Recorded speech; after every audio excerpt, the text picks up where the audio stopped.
सर्वप्रथम गुरु जी के चरण में मैं प्रणाम करता हूँ। कहाँ से शुरू करूँ, कहाँ खत्म करूँ। ये देश ऐसा है जिसको किसी ने मिटा नहीं पाया, न मिटा सकता है, न मोड़ सकता है, न तोड़ सकता है। उस देश में मेरा जन्म हुआ, उस देश का नाम भारत है।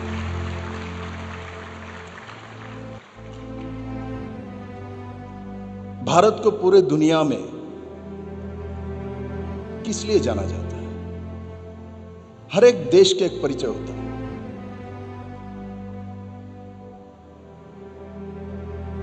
इस विषय के लिए उसको जाना जाता है। जगह का भी होता है, जैसे आगरा को ताजमहल और पेठा के लिए जाना जाता है, बेंगलोर को आईटी सिटी के लिए जाना जाता है। भारत को दुनिया में किस लिए जाना जाता है? भारत को दुनिया में आध्यात्मिकता के लिए जाना जाता है। और भद्रा नदी के किनारे से जिस बालक का उसमें जन्म हुआ था,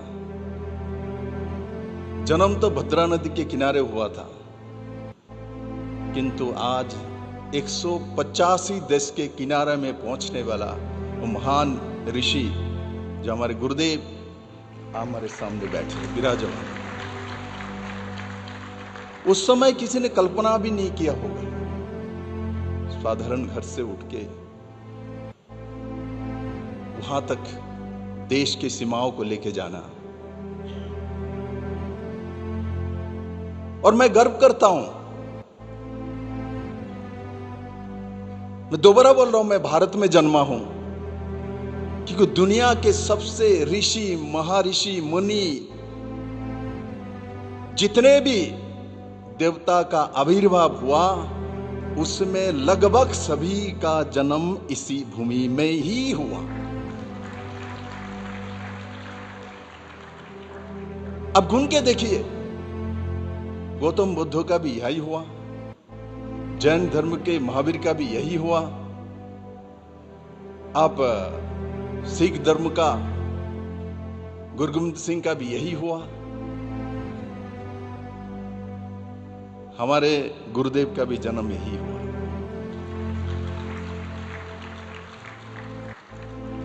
इसलिए हम गर्व करते हैं। हमारे पास किसी भी शक्ति से कम नहीं थे। हमारे इतिहास प्रमाणित करता है, दुनिया के सबसे शिक्षित एवं व्यवस्थित समाज व्यवस्था हमारे पास ही सनातन में ही थे। दुनिया के पहला यूनिवर्सिटी नालंदा हमारे देश में ही थे।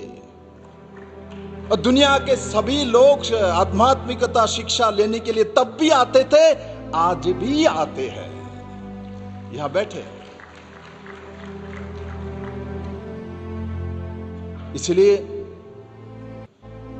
मैं ऐसे महान ऋषियों का प्रणाम सभी समय करता हूं। गुरु जी के पास सभी समय नहीं आ पाता हूं, किंतु समाज में एक पॉलिटिकल पार्टी के कार्यकर्ता के नाते जो काम करता हूं, उसी दिशा में ही काम करता हूं, जो दिशा गुरु जी ने दिया है। और मैं मानता हूं भारत सर्वश्रेष्ठ है, सर्वश्रेष्ठ रहेगा। भारत को कोई झुका नहीं सकता, भारत को कोई मिटा नहीं सकता। अब माननीय प्रधानमंत्री नरेंद्र भाई मोदी जी का नाम ना लो तो कमी रहेगी। बहुत दिन बाद ऐसा एक स्वयंसेवक मिला जिन्होंने देश को एक नया दिशा दिया। एक फ्राजिल इकोनॉमी से लेके आज देश के भारत को दुनिया के 5 इकोनॉमी पहुंचे देना छोटी बात नहीं होता।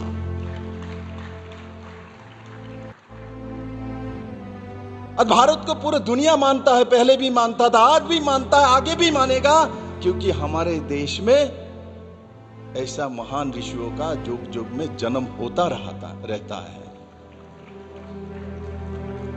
मैं भाग्यवान हूं, मुझे कुछ शब्द बोलने का जो मौका उस मंच से मिला है। मैं तो पॉलिटिकल मंच से बहुत कुछ बोलता हूं, सामने बहुत लोग भी रहते, नहीं भी रहता है, किंतु आज जिस मंच में मैं बोलने के लिए खड़ा हूं, वह श्री श्री गुरुजी बैठे हैं और मैं उनसे आशीर्वाद नहीं चाहता हूं, आशीर्वाद चाहता हूं। मांगने से बिना मांगे कुछ नहीं मिलता, ये मैं मानता हूं, इसलिए मैं मांगता हूं, मुझे आशीर्वाद करिए। आपने जो सपना देखा, इस कार्यकर्ता भी वो सपने को पूरा कर पाए। भारत को जो एक विश्व गुरु बनाने का सपना हमारे पूर्वज ने, हमारे महान ऋषियों ने देखा, उसको पूरा करने का एक अंश विप्लव देव को भी मौका मिले और हम करेंगे। आपको पूरा विश्वास दिला सकते हैं। आपने जो रास्ता दिखाया, हमारे मुनि ऋषि, हमारे पूर्वज ने जो रास्ता दिखा, उसी रास्ता में ही हम चलेंगे और निश्चित वो शिखर प्राप्ति करेंगे। बहुत कम समय में करेंगे। दुनिया के सबसे बड़ा इकोनॉमी देश को बनाएंगे। हर देश के लोग रोजगार के लिए यहाँ आएंगे, स्पिरिचुअल के लिए यहाँ आएंगे, रहने के लिए आएंगे। इस देश में 6 ऋतु है, इस देश में सब कुछ मिलता है, इस देश में मरुभूमि है, इस देश में हिमालय है, इस देश में समुद्र है, इस देश में विद्वान से लेके सब कुछ मिलता है।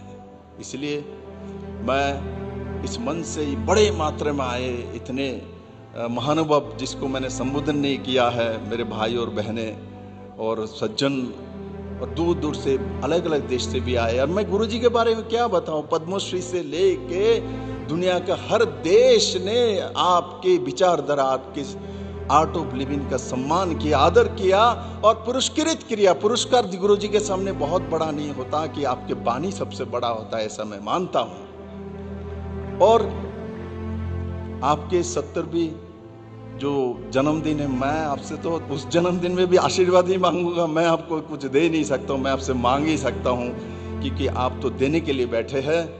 और ये जो आर्ट ऑफ लिविंग आपने आविष्कार किया है 45 साल पहले, आज उसका 45 एनिवर्सरी है। तो मैं मानता हूँ इस दिशा में आगे और भी चलेंगे। सबको जो एक टेंशन, एक हाइपर, एक किया इस जमाने में हमारे होता है, बहुत सोचते हैं, बहुत कुछ करते हैं, किंतु मेंटल रिलैक्सेशन नहीं मिलता है, तो वो यहाँ से मिलता है। इसलिए मैं आपको बहुत बहुत मेरे तरफ से मैं कृतज्ञ हूँ और आप लोगों ने मुझे बोलते हुए सुना, इसके लिए आपके प्रति भी कृतज्ञ हूँ। गुरु जी को प्रणाम करते मेरा विषय में समाप्त करता हूँ।